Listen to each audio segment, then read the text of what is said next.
let's talk about the economic benefit of President Tinubu's state visit to the UK, the state of Nigeria's economy. I mean, how easy or otherwise it is to do business, and all of the other issues around it. We're joined on the program by the CEO Center for the Promotion of Private Enterprise, CPP. Dr. Muda Yusuf is right here with us in our Lagos studio. Good morning and welcome to the program, sir. Good morning, howdy. Eid Mubarak. Yeah, happy Eid. I see you're dressed for the occasion. Exactly. It's been 30 days of fasting. Exactly. Amazing. So it's quite interesting things that are happening at the same time. So there's that reflection mood. The president is back in the country. He's going to spend Salah in Lagos. But for a lot of Nigerians, what they're looking at is the cost-benefit analysis of the president's foreign trip. So deals have been signed, call it loan financing deal, over £700 million. And people are wondering, really, when we look at it, would you say that this trip has been worth it, at least from the few reports, the few agreements that you're privy to? Is this a trip that the benefit outweighs the cost? Well, I don't have figures about cost, but what I can say is that it's a very valuable visit. First, we have very strong relationship with the UK. Dating back to the colonial days, we are a very strong member of the Commonwealth. And the last time we had this kind of visit was over 30 years ago, 37 years ago, thereabouts. 37. And there is something about goodwill and reputation. First of all, I believe that this visit has in some ways elevated the level of goodwill for Nigeria, because we have been in the news for the wrong reasons for a long time. And you know the way headlines can be. Yeah. It is negative things that hit the headlines. And again, when you look at the kind of characterization of our country by Trump, saying that it's a disgraced country, and we had this kind of engagement on a global stage with the best reception you can ever think of. For me, the optics are good. In terms of goodwill, in terms of reputation, at least, it's something that is positive for me, generally. These are intangibles anyway. Then coming to the investment aspect of it, of course, just as you said, we had these MOUs that have been signed, one about port development. Generally, every country needs investment. You can never have enough of investment. Even the most advanced economies also, as we speak, still seek investment, And if you look at the numbers, the FDIs to some of these countries, whether it is US or China, the numbers are growing by the day.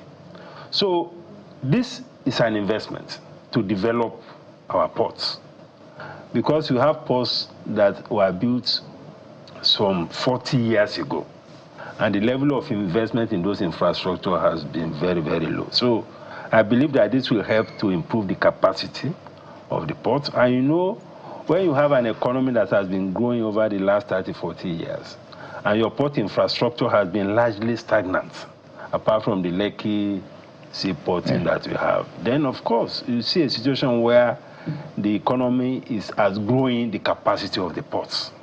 And these things should be going in tandem. So for me, I think it's positive for trade, for infrastructure development. And there's also the important issue of security. Because one of the things I was also hoping that we will derive from this visit is how we can get support with respect to the problem of insecurity. You saw what happened. I discussed it in your last segment. Just a day before the president was traveling, we had this terrible blast in Maiduguri, which was very, very unfortunate. So we need partnership in the area of security, and it's one of the things that came up, at this during this visit. So border security, and these are very, very critical things, even for the economy. Because you can't progress the economy if you continue to have this problem of insecurity. So the question is, and back to the £700 million plus port financing deal, the question has been raised time and again. Why is it Lagos Port Complex? Why is it Tinkan? If we're talking about the economy of a nation, why the attention on Lagos? Well, some will say that, well, Lagos sees all of the traffic as well, so it's only fair for Lagos to get a good chunk of it. But do you think there's justification enough for that focus on Lagos ports alone? Of course, there is. You know, it's a function of demand. Because when you talk about things like port infrastructure, it's not something that you begin to look at federal character and all of that. I'm not saying that there's no value in developing other ports, but this thing has to be related to the traffic, the cargo traffic that you get. Lagos is the commercial nerve center of this country. And the cargo traffic in Lagos is almost 80 or 90% as far as imports and exports are concerned. So it makes sense.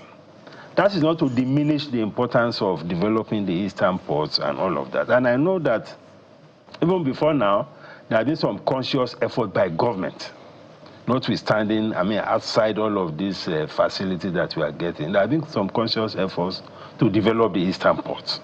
Because recently, I think there was some commitment in terms of resources and all of that to develop the eastern port.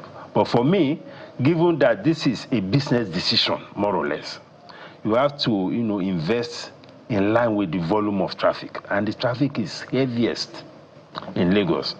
Lagos port doesn't only serve Nigeria, it serves even some of the West African countries, you know, many of them that are you know, Niger, Chad, and the rest of them. A lot of transit cargo come through Lagos to service all those countries, these landlocked countries. Yeah. So for me, I think it makes sense. It makes sense. So at the end of the day, sorry, Bukola. Okay, go ahead. Go ahead. So at the end of the day, the argument, and I totally agree with you on demand, but the problem we're having with Lagos is the issue of congestion. Congestion is a problem. And so the Lagos-centric nature of development of ports is a problem here. So because we have this coastal line that we have across the country, and as you mentioned, it's not just Nigeria that port is serving.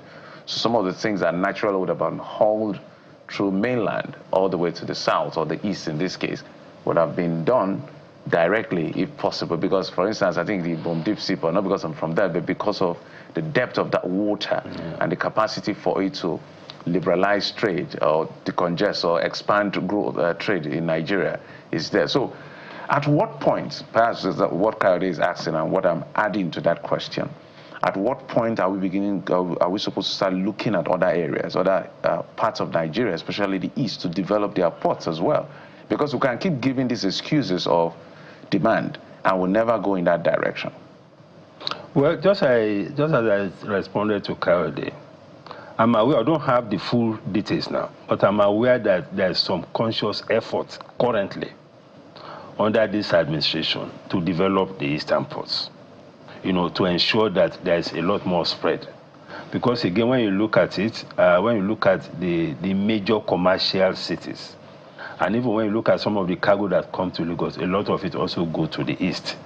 So there's already a major effort to develop the eastern port. Even this Ibom ports that you talk about. The Ibom Deep Yes, yes. There are already, you know, steps being taken to ensure that it's slow, actually. We have that spread. Of course, it can be accelerated. It can be much better. But just as I said again, the economics of it is also very important, because these are facilities that have to be repaid, and it has to be repaid from the resources, from the returns on the investment. So you also need to be very careful. And this is also not a decision that you take alone. Because if you are taking a facility, those people giving you the facility, you also look at the economics of the project to say, okay, this is worth it. We can put our money here, we are sure that we get the money back. You know, those economics also play out in this kind of decision. Well, You're making a very important point there. If you consider that these agreements come in the form of loans that are payable, so the viability of the project must be considered in terms of repayment plans. So which is more viable? Is it the port in Lagos or the port in the east that has less traffic? But I'm also just wondering, which is, on the sidelines, to digress a little, that if governors can spend humongous sums developing airports, why hinge the excuse of defection, to aligning with center in order to attract development to the ports? If they can develop airports, then they can invest those sums also to developing ports as well. But let's look at the fine details of some of the deals. The project is to be delivered by UKEF's Buyer Credit Facility and coordinated by Citibank North London branch, and is expected to support thousands of skilled jobs in both countries, not just in Nigeria, while injecting hundreds of millions of pounds into their economies. So it's a two-way street. Now, under the deal, at least 236 million pounds worth of contracts will go to British firms, including a record 70 million pounds steel supply agreement awarded to British Steel. The company will provide 120,000 tons of steel ballets to construction firms, High-Tech Nigeria and ITB Nigeria for the port upgrades.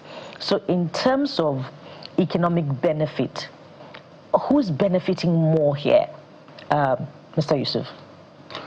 Well, both sides are benefiting. What's the measure, potentially? Well, I think we benefit more because the port will last for several years.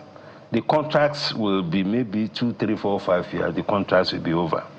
But the point to make here is that when you look at export finance facility of this nature, it is structured in a way that the country that is providing the facility will also benefit. They don't want to give you a facility, then you go and be importing stores from China or from elsewhere. It is not done like that. If you look at even China, some of the facilities we get are not often in cash. They are facilities to develop infrastructure. And when they are developing the infrastructure, even some of their personnel will come down. Most of the materials will be here. They bring practically everything from China. So it's a question of enlightened self-interest. You don't just give facility and unless you are talking about Eurobond or something, which are commercial loans. These are bilateral facilities, and they are highly concessionary. And if they are giving that facility, they also want to see what they can benefit from there. So I think that is the sense in which some of these contracts have been tied to procurement from the UK, and it makes sense. So if you say they're concessionary, are you saying that the conditionalities are not as stringent as some of the other loan instruments that Nigeria secures from other? Of course. Bilateral facilities are generally more concessionary. Sometimes 1%, 2%, that is the way they are. They are just like multilateral facilities. You can't compare it to Eurobond. Eurobond imposes a lot of burden on the economy. Sometimes you are paying interest of 8, 9%, far more than what other countries will pay. A premium. And when you take Eurobond, they don't care so much about what you are using it for. They care about your capacity to pay. Whether you go and take the money and you spend it anyhow, that is not their business. So their own mindset is purely commercial. But for some of these bilateral facilities, they tie it to projects. So it's not something you can just take, throw it into federation account or somewhere and begin to spend the way you like. That is the beauty of some of these bilateral facilities. So, Dr. Yusuf, I want us to talk about what now concerns the everyday Nigerian. I mean, these things hopefully will trickle down, but it's usually at that level. What the Nigerian out there sees right now is the price of petrol, for example. Latest inflation figures still shows that food inflation is rising, and that was for February. We've not accounted for March when we're buying petrol for close to 1.5. I mean, a lot of people buy it for 1.2 here in Lagos, sometimes even more than that. In other parts of the country, it's more expensive. And it may get worse. It may get worse, right? Because now the crude oil is knocking 110 plus. So this is where we're at right now, Mr. Yusuf. People have been saying, well, government should find a way to maybe not subsidized now, but cushion the effect for workers. NLC has come out and said, you need to award something for us because this is not getting funny anymore. So we can talk about the bilateral issues here and there, but right now is an existential threat for Nigerians. The president is back in the country. I'm sure he's been getting the feedback. What must this government do to ensure that this hardship, which you say will get worse, is at least cushioned for the average Nigerian? Well, first, I would say that we should do something immediately because these things require short-term response. We should do something immediately about these frequent challenges with electricity. Because when you are dealing with energy crisis, it impacts you from the point of view of the transportation cost. It also impacts the economy and the household from the point of view of production cost. How much it costs you to fuel your generator, whether it is diesel, whether it is petrol. Those are the two major impact points. If you have much better and less frequent collapse of the grid, now we are hearing that the gas suppliers are not supplying gas, they are being owed. You know, these are things that you can fix immediately so that at least for offices, for industrialists, for households, if you have steady electricity, the pain and the pressure will be less. Now, they've not fixed it in decades. Can they fix it immediately? No. I'm not talking of doing the fundamental things. Even what we have capacity to generate. If they are not giving you gas, you can't even generate the 5,000 megawatts or 7,000 megawatts. We are hearing now that the gas suppliers are complaining that they are being owed about 3.something trillion. More than that. In fact, as a matter of fact, we have 13,000 installed capacity. Yeah. We have about 33 plants. I think about 12 or 16 have been shut down because of paucity of funds. Liquidity issues. Liquidity. So liquidity, at least for the capacity that you have, let us optimize it. So that those who are generating the gas, those in the value chain, at least we can deal with that. Before we now begin to talk about the fundamental issues of raising this thing to maybe 30 megawatts or something, no? Or 30,000 megawatts or something. Then again, in terms of the fuel itself, because of the experience we have had with subsidy, just as you said, it's not easy to go back to subsidy. But what I think can happen is that those who are in the business of refining the fuel or supplying the fuel, if there are fiscal measures that can be taken, and that is what is happening in many parts of the world. They look at the government charges on these institutions or organizations, they look at the taxes and all of that. Because right now, as we speak, Dangote is still procuring the crude at international price. Now that the crude has gone up to 110 or so, Dangote, the component of it that Dangote is getting for the refinery, is going to be paid at that price, even with a premium. And it's getting from outside? No, it's getting from outside, say about 70%. Yeah. It's getting about 30% locally. But both local and external are being paid for at international price. With premium. With premium. So if there is some concession, yes. So that's the call. Can there be concessions back home for Dangote exactly. in the Naira for crude policy? Even there is Naira for crude, but even the Naira for crude, you have to pay at international price. So you have to convert it at the prevailing exchange rate, and you pay at the international price.